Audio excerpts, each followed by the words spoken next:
మురారి కృష్ణ కోసం గార్డెన్లో వెయిట్ చేస్తూ ఉంటాడు.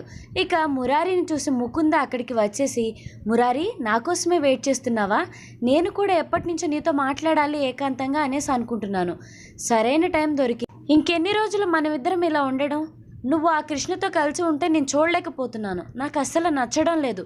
కృష్ణ ఎప్పుడు ఇంట్లో నుండి వెళ్ళిపోతుందా అనేసి వెయిట్ చేస్తూ ఉన్నాను. నేను ఇంత మాట్లాడుతుంటే నువ్వేం మాట్లాడవేంటి మురారి అనేసి అంటూ ఉండగా ఇక అటువైపు నుంచి కృష్ణ వస్తూ ఉంటుందన్నమాట.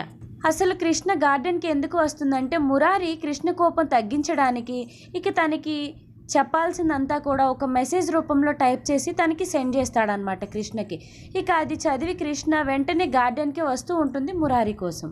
ఇక కృష్ణ అక్కడికి వచ్చేటప్పటికి ముకుంద మురారి చేపట్టుకుని ఉంటుంది. ఇక అది చూసి కృష్ణ వెళ్ళిపోబోతుంటే మురారి అక్కడికి వచ్చి వెళ్ళక కృష్ణ ఆగు ప్లీజ్ అనేసి కృష్ణ చేపట్టుకుంటాడనమాట. ముకుంద ఆ సీన్ చూసి మురారి వైపు కోపంగా చూస్తూ ఉంటుంది.